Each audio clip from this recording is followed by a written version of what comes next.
Testing, testing, 1, 2, 3. Is this working? Sweet. Okay. So this is working. It's a little bit late, but I think I can still do this. 100,000 times a day, sending oxygen to my muscles. So I can lift even the most. Still do this. 100,000 times a day, sending oxygen to my muscles.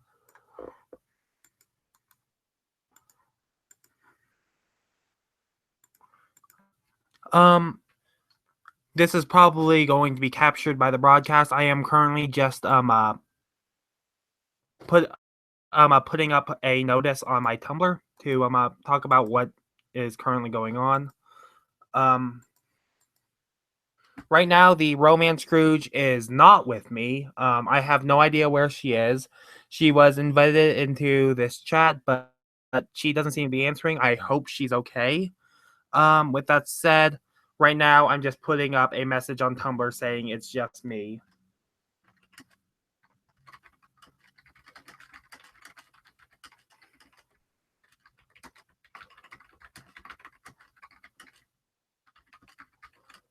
That one.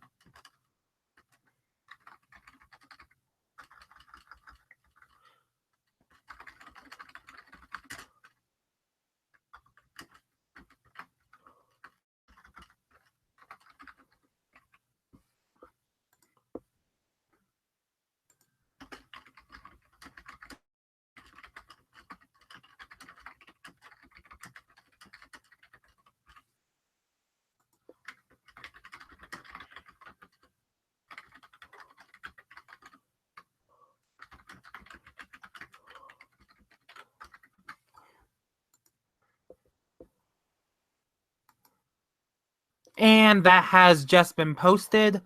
The message says, I'm live right now and ready to discuss Samurai Jack with everyone. Unfortunately, the Romance Scrooge could not make it, but I'm still here to talk. So right now, I'm not getting any messages in the chat. I have one person watching right now. Feel free to talk whenever. In the meantime, of the some of the points that I've been looking at, Jack's back. He has a new beard and he seems to be wielding a gun. My name is Tom Raster. Anyone, or otherwise known as Inland Robot. I usually do this with the Scrooge, but she isn't here right now. So let's talk about Samurai Jack. Was just recently rebooted on Adult Swim. The first episode was pretty dang amazing. It starts out with our favorite Professor Utonium doppelganger, pair of blue cat aliens from a bunch of Aku's beetles from actually the very beginning of the original series as well. So it was a nice, interesting little callback.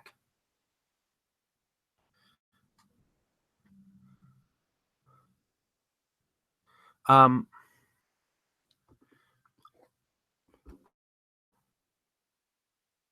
Jack has a beard now and a gun. Okay, so some interesting stuff that has happened. The show, I guess before I go into like complete spoiler territory with everything, um the show was previously a Cartoon Network original that was rated TV Y7FB for fantasy violence. It was aimed at younger children. Though the show in many ways pushed the boundaries of what could do, it was still not a serialized show. It was very episodic, and though individual episodes were very, very story based, it didn't really flow into one another as something like, say, Avatar: The Last Airbender or Gravity Falls would. Um, the new series, on the other hand, Samurai Jack Season 5, seems to be going in quite the different direction. Now it is a serialized show, and it is currently building up a story that is very likely going to be complete within the 10 episodes that have been announced for the series. This is actually a really cool thing in my mind because honestly, how many adult shows do we have out there? Oh, by the way, yeah.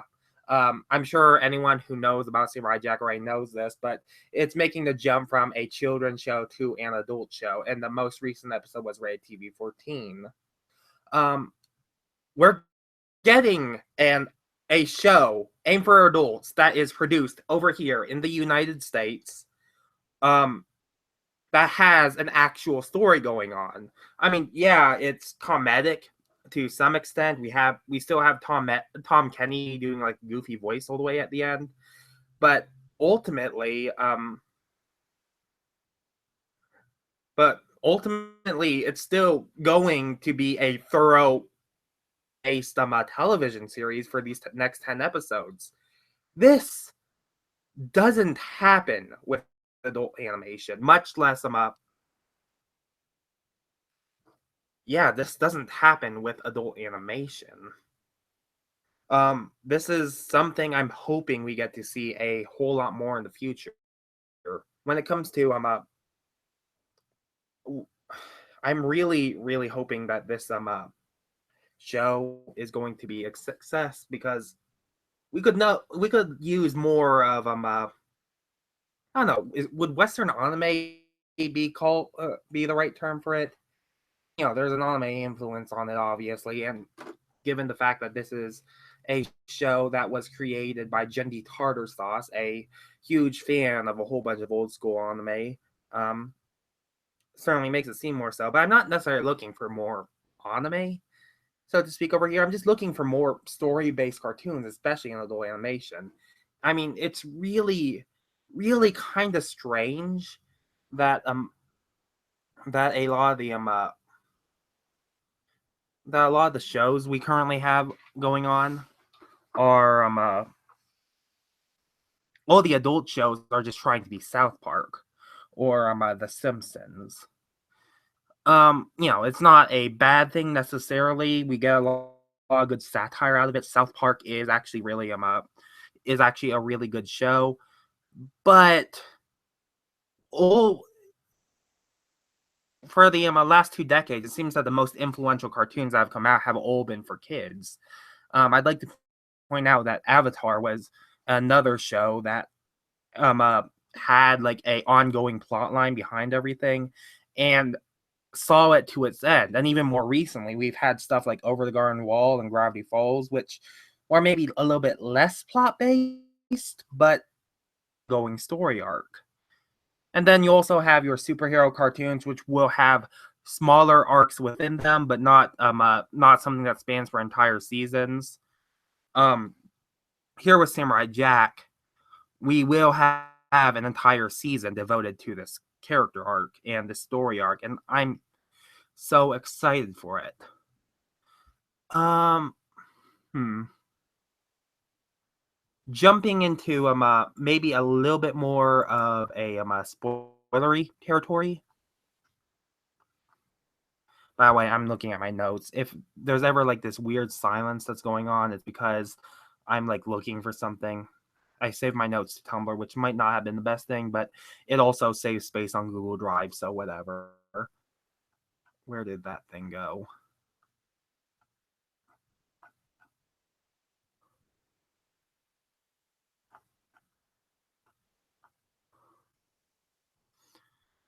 Um, let's talk about the Daughters of Aku. That should be a very interesting subject. Um, so in in this episode, there are a group of assassins known as the Daughters of Aku. Um, they at the beginning of the episode, you see them being born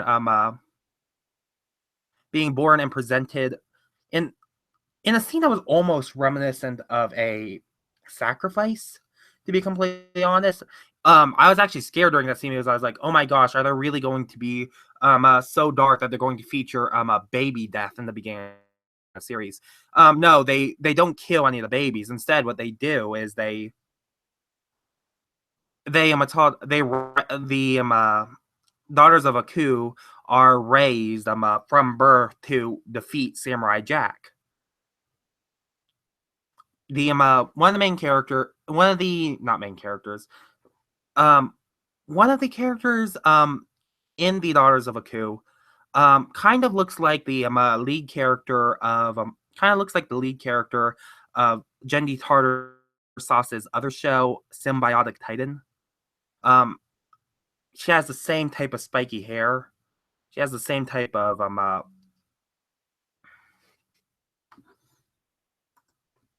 spiky haired look, and it is she's heavily implied to be a bit to be the daughter of Aku who is going to get a bit more character development from everyone compared to the others. Um, she has been shown to be a bit more on the curious side. We get a really nice scene of her where she is a small child and she and her sisters are facing off against a larger version of their mother. I'm not quite sure what to call them. All of the this thing seems to be a cult, and the other members seem to all look like their mother for because they're all wearing the same mask and they're all wearing the same clothing. Um, there is this very large woman who is tossing these small children up against the walls.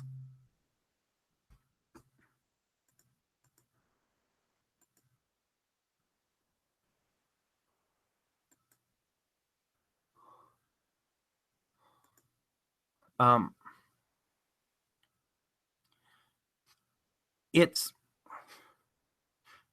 it's actually one of the biggest signs that this show has gone a little bit darker. If I had to be completely honest, this isn't something I'm going to like keep away from my younger siblings unless they're like super small. The It's a TV 14. The worst things that you get is some violence, but some of the violence is definitely TV 14 rated. Um, wouldn't see the small child. You wouldn't see the small children being attacked in the original series. You can only see it here on Adult Swim. There are a lot of theories that are currently going on with the My Daughters of Ku. A lot of people are taking that title literally, as in these characters are literally the children of Aku for whatever reason. Um, I'm not going to I do not believe that's necessarily true. As a matter of fact, I kind of sort of think that this little cult of Aku that forms the Daughters of Aku is largely independent from Aku himself. Um, you don't Aku is straight up mentioned to be absent from the Daughters of Aku's childhood. Um, I don't think there's any reason to believe that Aku was involved with the cult in the first place, and that the only reason why there is this cult here in the first place is because they are worshiping him. But just because they're worshiping him doesn't mean Aku himself is a Aku himself is a what's it called an active leader of this cult. Um, it's actually kind of almost sort of Lovecraftian, if that's okay to say. Um, it's almost Lovecraftian in how it's presented. It's as if this insignificant cult is trying to worship some sort of giant evil eldritch abomination of a wizard we know of as Aku, and to Aku they are just so um not important. I mean, we already see that Aku is sending off other assassins after him. It's He's sending off entire armies. I don't actually under if Aku was directly related to these daughters of Aku, literally related to them.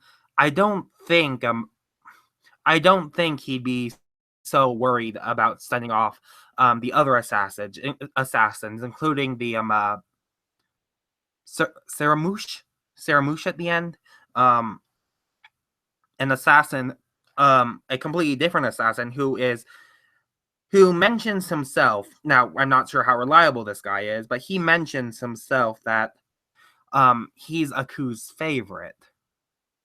So, if these daughters are really trained from birth to fight off the samurai and to defeat him, Aku doesn't seem particularly occupied with them. I don't believe he is even aware of the fact.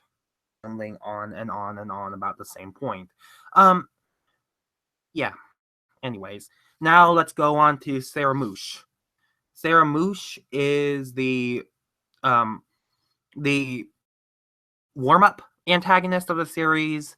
He's not an important character by any means, but he does to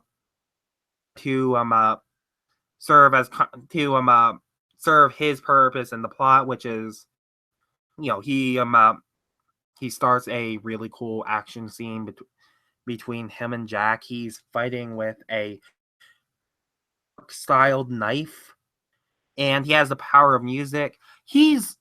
I've seen them TV tropes. TV tropes refer to him as an affectionate parody of some of the earlier villains that we've seen in the series who could be on the more ridiculous side. I don't think he's really much of a parody. That's just kind of how the show tends to go. The show is known for jumping serious and very silly.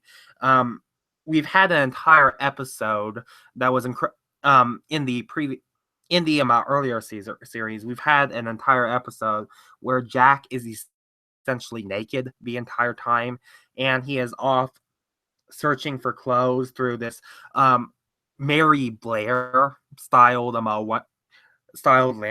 landscape, and it's really weird, and it's really funny, and, and it's also proof that this show knows that it can be silly. I think this villain is that different. He's not so much an affectionate parody of the older villains, so much as a straight version of that type of villain. And I suspect that we're going to see a few more silly villains to go along with the more serious characters in the show. As a matter of fact, Aku himself kind of takes on a very silly role, especially when compared to Jack. Jack is a very stoic character. He isn't completely humorless, far from it. He is allowed to show emotions, but a lot of the humor from from the original show, came from the fact that Jack was comically serious, while Aku was over dramatic. Um, he in many ways, Aku is a funnier character than Jack. If I could make a comparison to another modern cartoon, and I know I'm always bringing this show up on my Tumblr, but Aku and Bill Cipher kind of serve similar roles. Um, in the idea that both of them are these all powerful, very intimidating villains who can also come across as a bit silly from time to time. That said, Aku has a less obviously silly design. He has eyebrows, I suppose, but even then, that looks more cool than silly. Though, you know, the show was also made in a similar art style to like classic Hanna-Barbera shows. So, who knows? Hold a second. I just got a message from someone.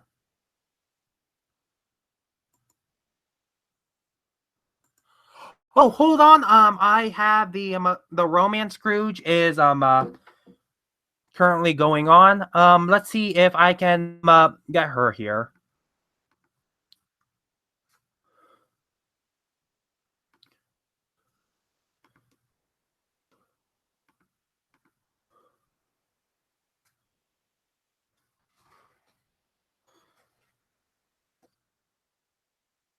Okay. I have just sent her. Um, I have just sent her a message. Hopefully, things will be a little bit more smooth now. I'm still waiting for her to. I'm still waiting to see. Um, thing is going to happen. Um. Hmm. Hello. Are you there? Hi. Hey. Is everything okay? Yeah, I got kept ridiculously late at work. Just stuff kept piling up last minute and just now got back. Oh, I am okay. I'm so sorry. I am a Todd. I wasn't aware of this. The stream is currently going on strong right now. Well, not really strong. Um, talking to myself, and there's not anyone in the audience asking questions, but I've been talking. Um, so we are. I was just talking about. I was just talking about Scaramouche. I mean, I feel so weird because I'm like suddenly bringing you into the conversation and you just logged in. Scaramouche. Scaramouche, can you do the fandango? The Scatman guy, the villain at the end who spoilers Jack kills towards the Oh, end. Do that you was his remember? name? Yeah, his name was Scaramouche. I didn't catch it at first either. Um, he was voiced by Tom Kenny. He was I was just talking about how his fight scene was both awesome and it's kind of contrasting with the his silly Tom Kenny voice. His presentation. He's a silly and serious villain at the same time. And at the same time I saw I was reading TV tropes. TV tropes called him an affectionate parody of some of the earlier villains in Samurai Jack who could be just as silly. But it doesn't seem so much as a parody, so much as this is just how Samurai Jack seems to go. You know what I mean? Yeah. Like, the you remember like the pilot movie for Samurai Jack? We have that civilization of talking dogs. The show can be silly. It's allowed to be silly, and one of the most amazing things about the show is that it can jump between being very silly and very serious uh, easily. In a lot of ways, it's almost like pre-Avatar in that respect.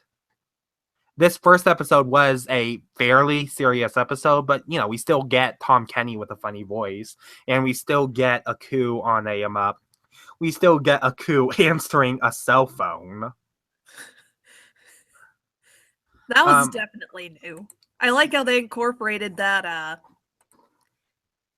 it's kind of interesting when you think about it that when Samurai Jack was first in production, cell phones were still a relatively new thing. They were more common. People had flip phones, but they weren't as common. And then, despite it being 10 years since the production went on, it makes sense that one of the minions might be carrying around a smartphone or something like that.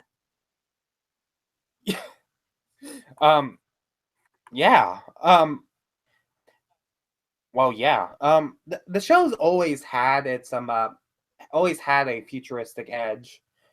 The sci-fi really sticks out in this one, even more so than usual. I don't think we've seen this much sci-fi since, like, maybe, and we see it from time to time.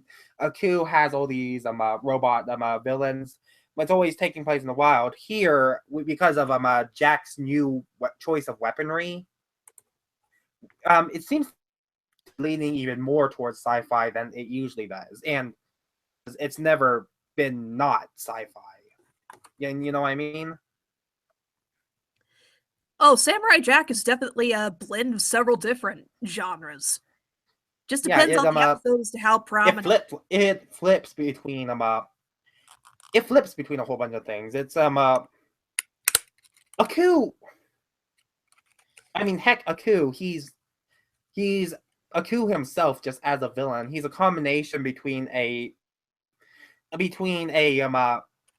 comic a comic supervillain, a fantasy wizard, a straight up Lovecraftian eldritch abomination, and a dystopian leader, all at the same time.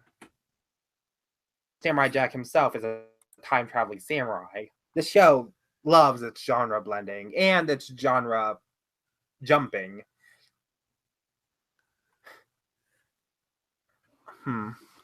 So another thing that I mentioned, which I kind of want to hear your input on. I already mentioned it earlier in the stream, but I was talking about the Daughters of Aku and how I personally do not think they're related to Aku in any actual way, aside from them worshiping them.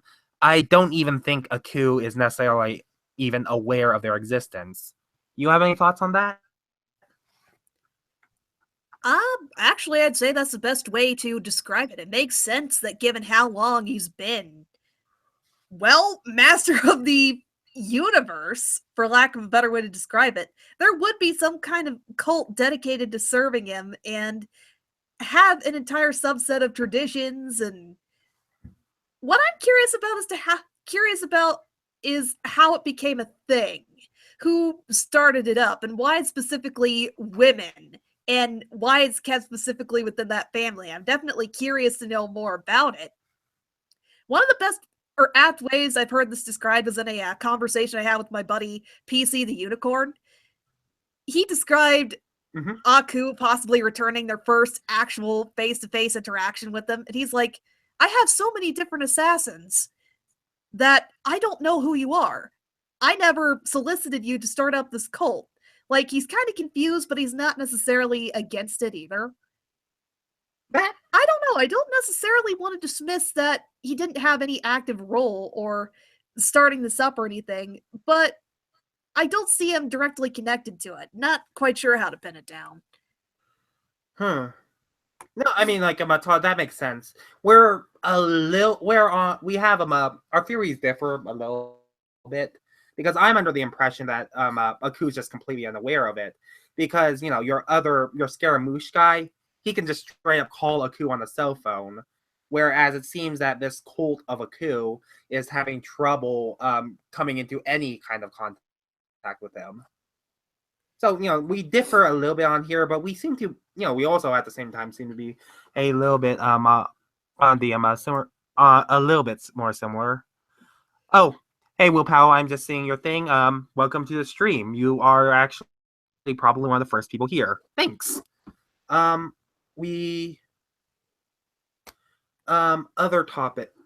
topics of note. Do you think Jack's new design is going to stick? It's not like dramatically different from his old one. The biggest thing is the addition of the beard and the armor. Like, you can still... I think those are going to stick around for a while. Yeah, I mean, I'm kind of wondering if this was a network mandate or something. I love the new design, I should mention. But there is a to a certain extent, the show does kind of have to attempt to disconnect itself from its roots, just so it's not going to be attracting the children the show was originally meant to attract. It's kind of weird. Much like Avatar, the show isn't aiming at a new audience, so to speak, but it is aiming at a different age range.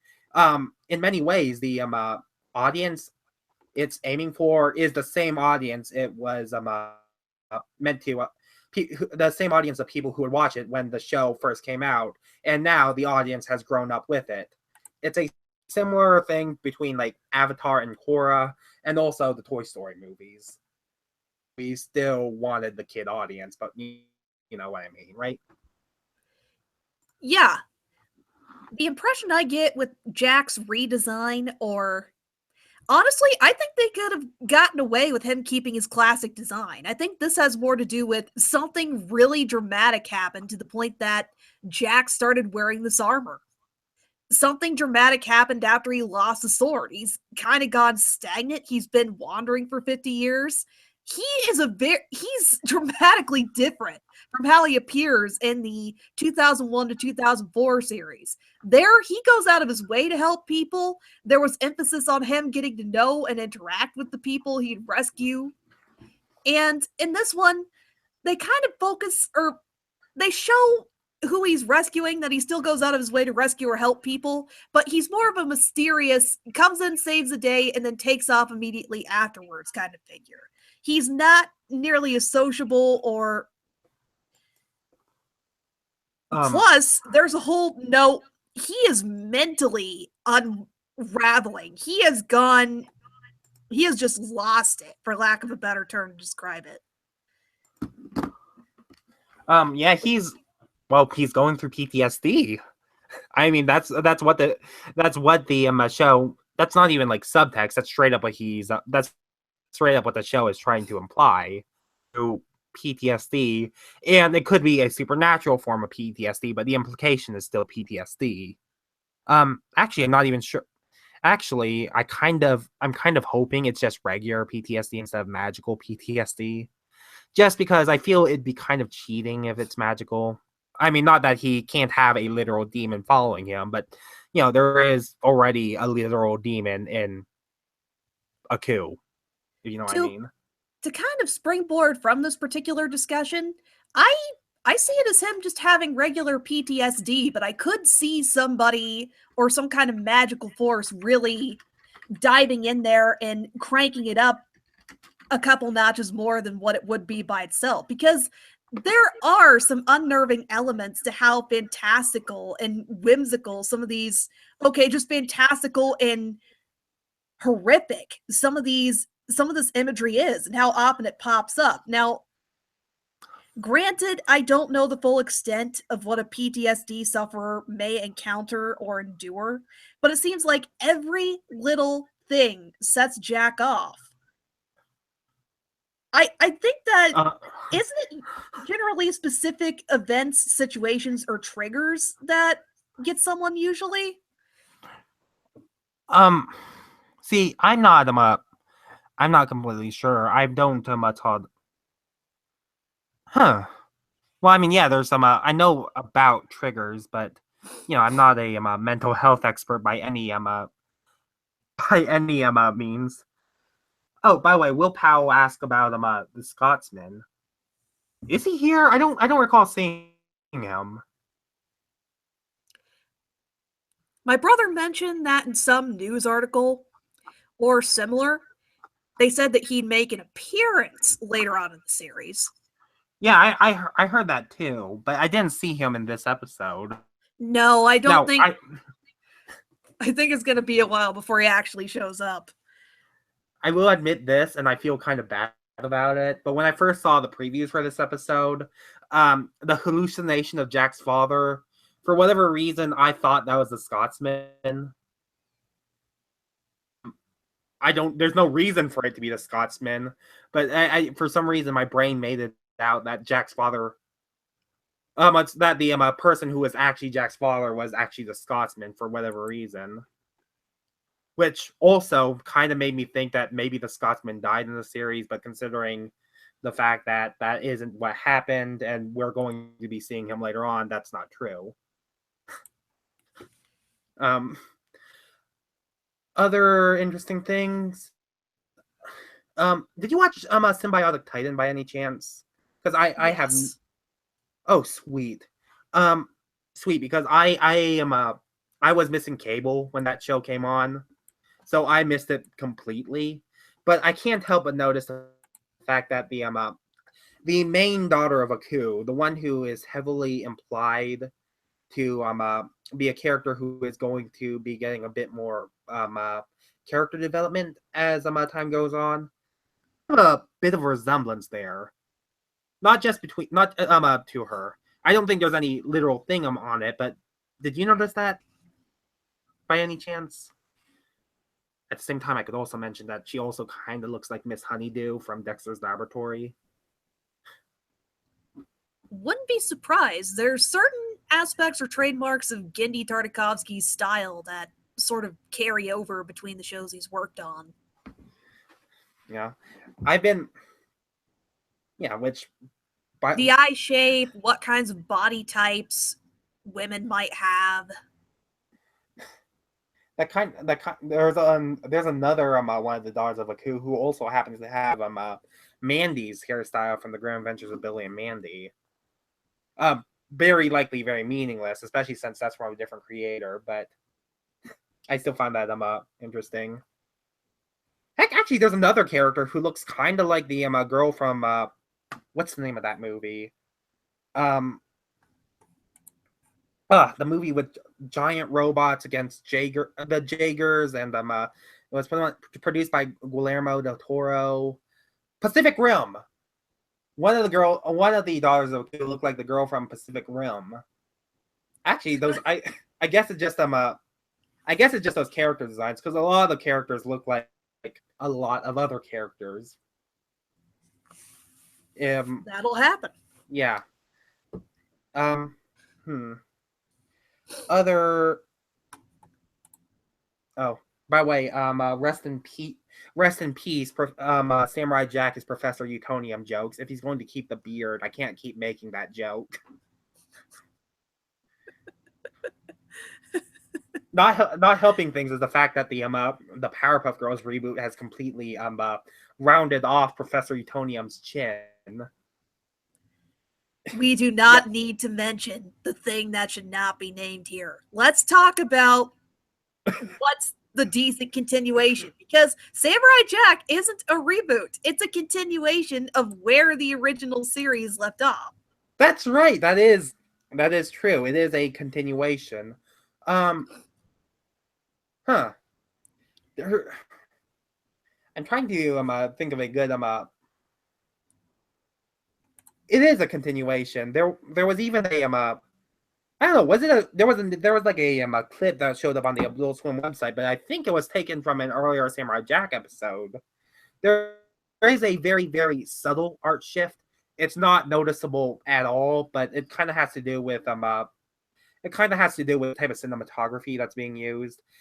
Both shows were incredibly cinematic, but this new series seems even more cinematic, if you know what I mean.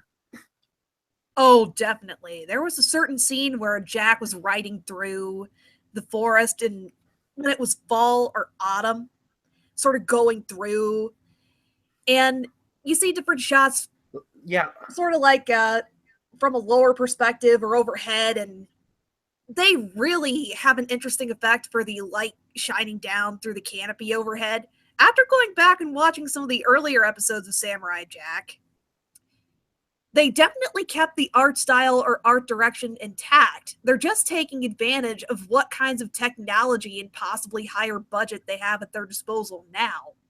And you can kind of tell the difference, but my God, what they do with the higher technology for this, or what they did with the art direction and such with the scene with Jack riding the motorcycle through the forest, there's a bit more ambiance and atmosphere.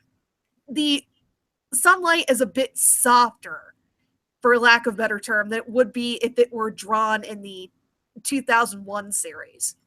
Yeah, in the 2001 series, everything looks flat and textured. You have some of that here, but there's certain elements or aspects of a given scene that have a little bit more dimension and depth to it because of details like that. You cut out for a second. A little bit more dimension, and then you cut out. I do see a bit more three-dimensionality to this one. Actually, a lot more. I think that might be the biggest distinction. Because yeah, like you said, it was very graphic designy in the original series. Here, the graphic design element is still there, but it's mixed in with a more, cinematic camera angles and stuff like that. There's definitely a lot more three-dimensionality when Jack goes for the more dynamic poses and action scenes and such like that. Not that it wasn't impressive in the 2001 to 2004 series. It's still, you got a sense of three-dimensionality, but it still felt flat. You still had the sense of two dimensions. Mm-mm. Here, it just takes a little bit of a step forward, and there's a little bit more depth to every sort of shot perspective and everything Jack does. Yeah. Um, hmm. Other, what else did I mention before you came onto the stream? Oh, well, I also mentioned the and we talked about this a little bit, but the jump from TVY7FB to TV14, the fact that it's going from a kid show to an adult show. The show, okay, like when we first had all the news articles for when the show came out, a lot of the news said that this new show was going to be aiming for a TVMA rating. It's not TVMA. This violence is very TV14-ish. It's very PG-13 in a lot of ways. You could not get away with you cannot get away with that type of violence against small children in any other TVY7 show. Even even shows like Gravity Falls wouldn't go that far. But this one was definitely PG-13-ish. But I'm wondering if I find this perfectly fine, but I'm wondering if there's like anybody out there who is maybe wanting a bit more of that, because it did feel very PG-13 as opposed to. But at the same time, I'm also arguing against this potential straw person who I don't think actually exists. I'd also mention that shoot, I lost my train of thought. Crap. In regards to the tone shift, I think going for a PG-13 kind of feel was a better route than going for TVMA, because considering what kind of feel the original cartoon has, it was general audiences, for lack of a better description. Both adults and kids could enjoy this particular cartoon. The storytelling really took time to breathe and let viewers take in what's going on, get a feel for the atmosphere and setting. It respects its viewers, but it's not going to push the envelope too far in regards to subject matter, theme, or tone. Just enough that it can convey more serious ideas like what stakes Jack has in returning to the past. But here, the envelope is pushed just a little bit further. The really big striking point is that there's blood. Originally, whenever Jack fought, everything was a robot. Like the promo for the next episode was saying, they're just nuts and bolts, nuts and bolts. So they're going to push the envelope a little bit further in that there may be blood. There's going to be people bleeding. There may be severe injuries, not like outright gore. But this is a pretty big step for a series where every time Jack eviscerates something, it just gushes with oil. It's a robot. I'm to say, fighting against the straw person, I finally figured out what my train of thought was. I kind of like the PG-13 violence a little bit more than just going overboard with blood and gore. There's a lot. There's plenty of adult shows that do that anyways, and ranges from awesome, I like this, it's like watching a B movie type stuff, to straight up that is bothering me in ways it should not bother me. I'd like to mention that a show that just sickens me is probably Drawn Together in terms of the type of gore that it uses. Family Guy Vor. Thank you, Will Powell. That is not gore. You said Vor. That's still in the same area. Oh, dear God. Stop right there. Don't need to open that can of worms. God.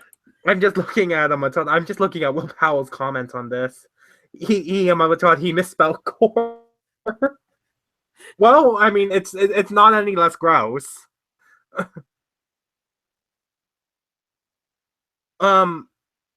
Shoot. Now he's asking. Now he's asking what is vor.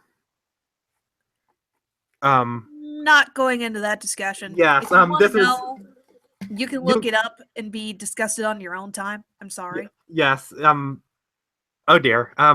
Okay. I don't want the over the top gore. We get that enough with other adult shows. Drawn Together has it too much, and there are shows that can make it work, but Samurai Jack, I don't think needs it. The thing is, well, to be completely honest, I have younger siblings. I have younger siblings who are already familiar with the show. The reason why is because once upon a time the show was on Netflix and we used to watch it all the time. They're not that young. They're in their they're just now becoming teenagers, and the show is TV-14. They are allowed to watch it. I don't have to worry about like censoring it in front of them. I have a younger brother who might not be able to see it, but considering my parents apparently let him watch a few horror movies while I'm over here on campus, is kind of telling on what he's going to be watching in the future. In regards to the whole Samurai Jack and how much gore or whatever would be on screen, I'd say that the biggest argument is Samurai Jack just doesn't need it. There's the way it's set up, there's a lot that's going to impact or really make an impression on a viewer from the storytelling and character development alone. The story delving into Jack having PTSD, how the daughters of Aku are raised and groomed to be assassins, what kind of brutal training they went through. That's more than enough. And when a tiny splash of blood appears on screen, there's a lot more resonance to that because of what kind of storytelling or buildup there is to it than there is in the show where it's just flat out balls to the wall gore. Now, don't get me wrong. It really depends from case to case whether or not someone's going to use gore. If the show sets a precedent that this is a part of it from day one, like Rick and Morty, for example, it just depends on how it's implemented, how it's used, how the storytelling is set up, etc. I agree. I mean, I agree. I like the Matod. I agree on that. I don't think the gore is needed for this show. It's not The Evil Dead. The Evil Dead I like the gore in The Evil Dead, but I don't think I could take it in something like this. Context matters, I guess. Yes. There was other where are the other notes? I have a small private Tumblr post that I did to where I wrote everything down. I wrote down Jack's beard, the writing, the daughters of Aku. There's probably more. Beard. Yeah, there's probably Aku's whereabouts. He's not in this episode. I don't know where he is. And I wish I had a theory on this, but he's not in this episode at all. I don't have a theory on it. I'm just fascinated by it. It's one of those points that the first episode is setting up as there's a lot that's going to get explored here, from Jack's mental state and why he's been stuck there for 50 years or what's been halting him on his journey. The daughters of Aku, how they got started, how they might be third-party villains here. And what's going on with Aku? Why is he laying low? Why isn't he as obvious or prominent or in the spotlight as he used to be? Now, part of me is thinking that the reason why he wasn't brought to the forefront right away, or that I'm not sure how relevant to discussion this may be, but there's been a lot of concern over what's been going to happen with Aku since his voice actor is pretty much dead. Elephant he's been replaced. I know he has. I can't help kind of wondering if part of the storytelling isn't just Aku is laying low for some other reason, but part of the consideration was let's kind of build up to bringing him back into the picture and have people get used to a different voice actor.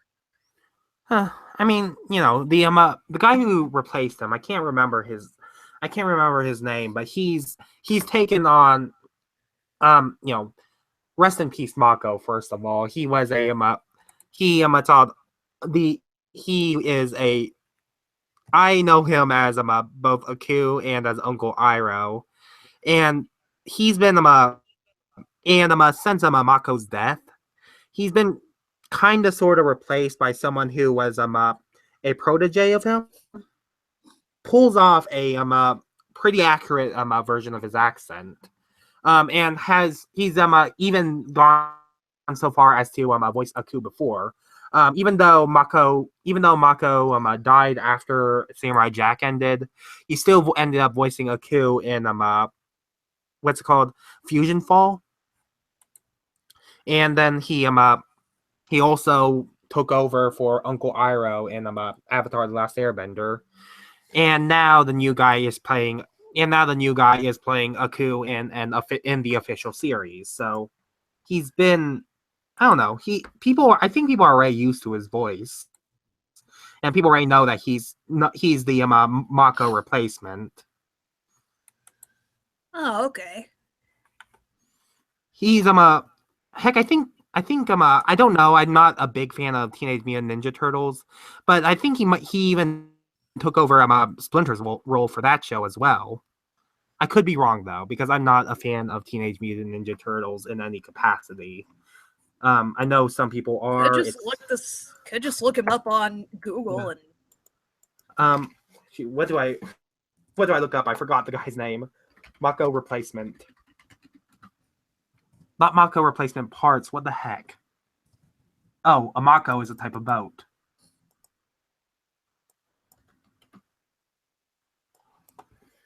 Uncle Iroh.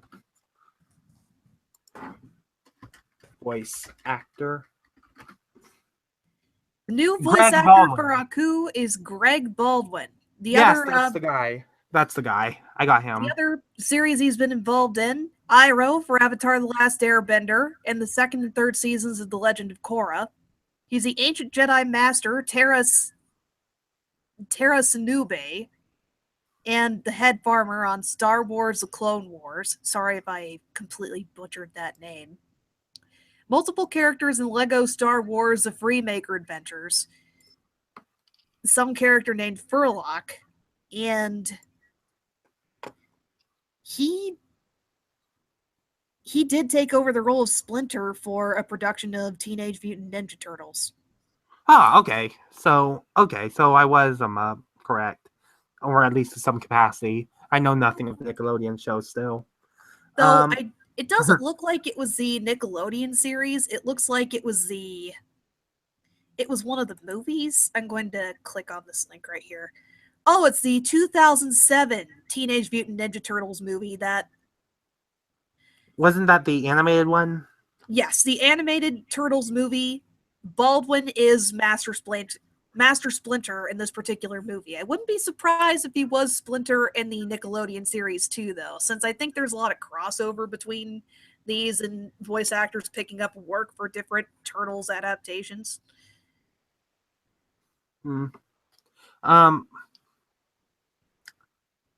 Oh, back to the Todd. There was a theory that came up recently. I kind of wish I mentioned this a little bit earlier when we were still talking about the Daughters of Aku. But there is this theory going on about how Jack clearly has no qualms about killing robots. You have the Daughters of Aku who are all wearing masks and could easily be mistaken for robots. There's a lot of people who believe that something that's going to end up really screwing Jack up at some point in the future is that he might end up accidentally killing someone who is completely and totally human on accident, because he thinks one of the daughters of Aku happen to be robots.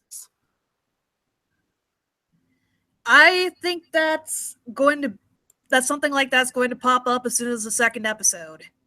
Somebody's going to get grievously injured or is going to see somebody start gushing blood and just, not looking forward to what's going to happen there. I'm hoping it's just a grievous injury, not a death, but I wouldn't put it past the show to have somebody die.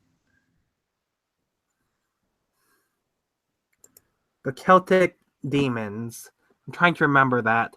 Oh dear God, I haven't seen the original series in such a long time. Actually, scratch that. I have seen it recently, but the ones I've seen recently were always the first episodes. So I'm trying to remember I haven't seen the later series in a while. Celtic Demons. They had Will Powell was mentioning that they had brains. Sam.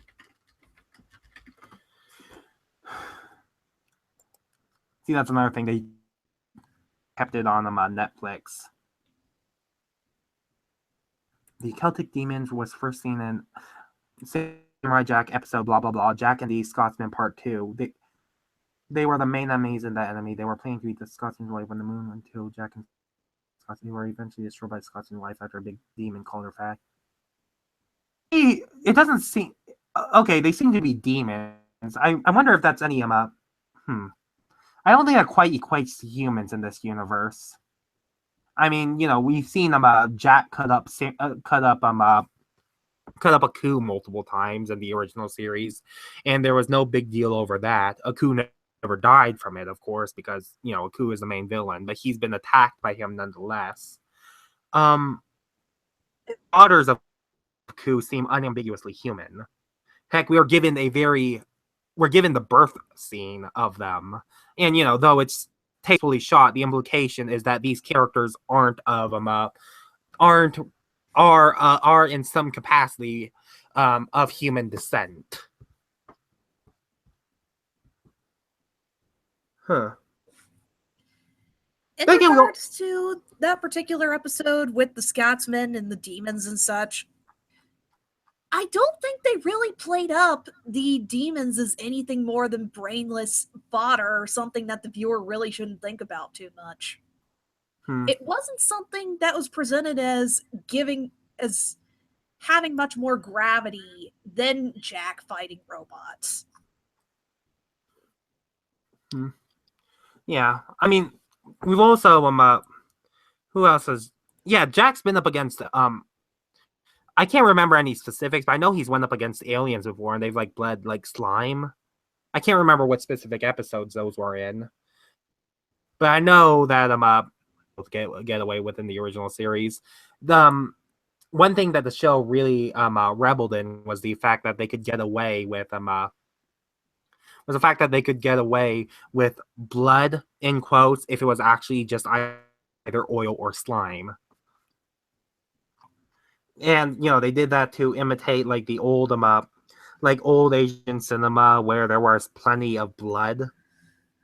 Here they were trying to emulate that while still getting a TVY7 rating.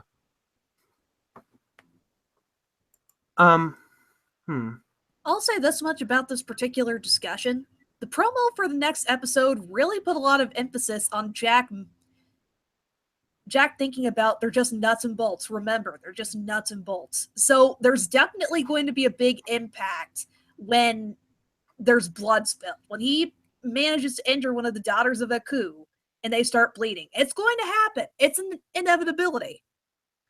I did not see the promo for whatever reason. Actually, I know exactly the reason. Because I was watching it online, and I was watching it online through the Adult Swim website, and the stream wasn't a normal stream for whatever reason. It was just a Samurai Jack episode on loop with a few commercials here and there. It wasn't it didn't feel like a live stream.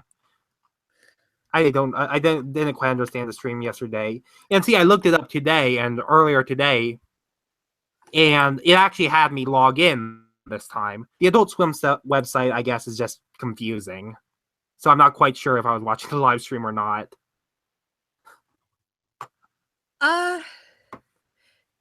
When it comes to pretty much any official website and letting people stream episodes on the site, it's kind of a grab bag. Generally anymore, though, they're going to have you log in with credentials saying, yes, I purchased cable.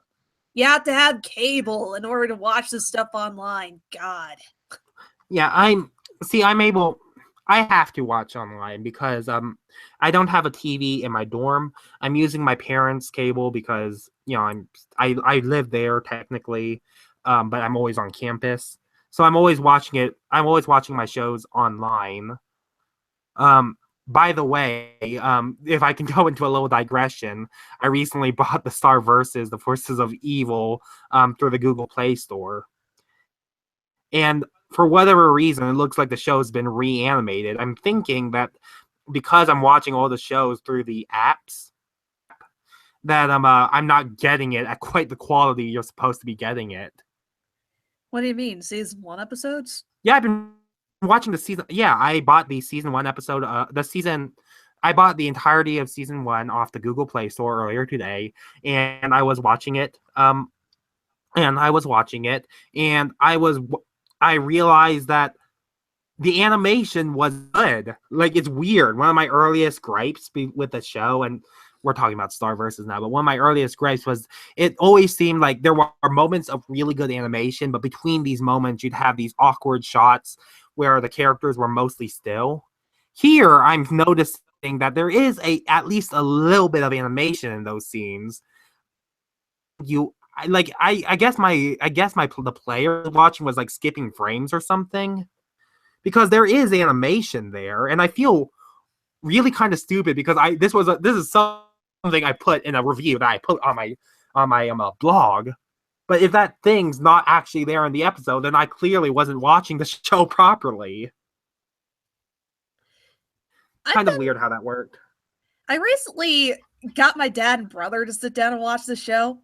After watching episodes of season 1, there is a major, major difference between how much cleaner and polished the imagery and overall animation is for season 2 versus season 1. Season 1 was kind of rough. Maybe it was just the episode I watched, because I rewatched Freeze Day today. Freeze Day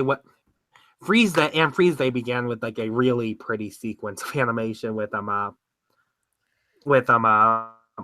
Marco just running into the restroom.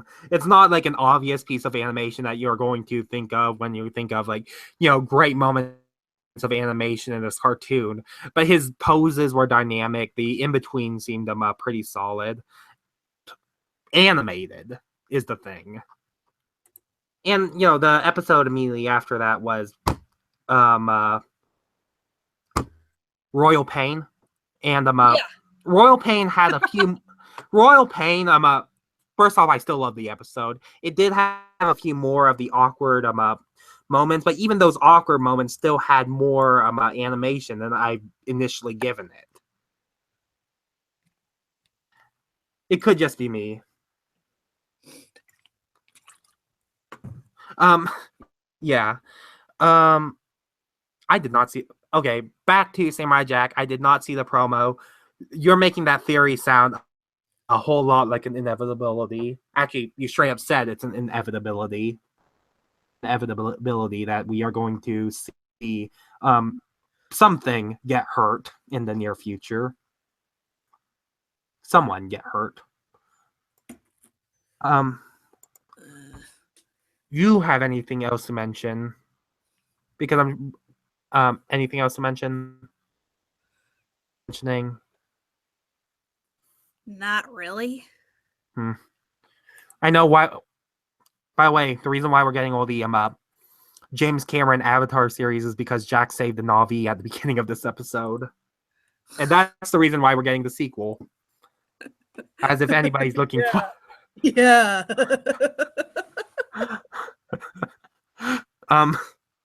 It's all Yeah. I think we covered the episode pretty well. You Todd, you think there's anything? I don't think there's anything else. You want to say goodbye? Oh, Will Powell. You've been saying things. You've been pretty active in this conversation. I am not going to suggest Kiss Cartoon. Other people can do them, but I would prefer not to.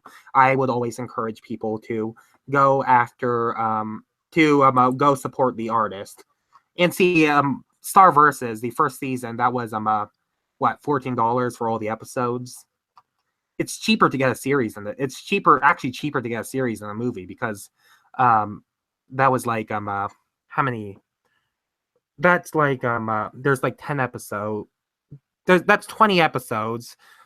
Each one 20 episodes. Each one is 15 minutes. So 30 times. You get more time for entertainment than you do with like a movie. I could have gotten Guardians of the Galaxy for the same price.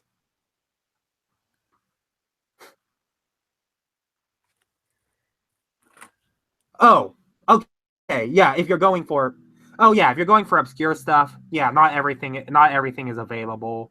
In which case, I'm guilty of that as well. So I can't judge anyone.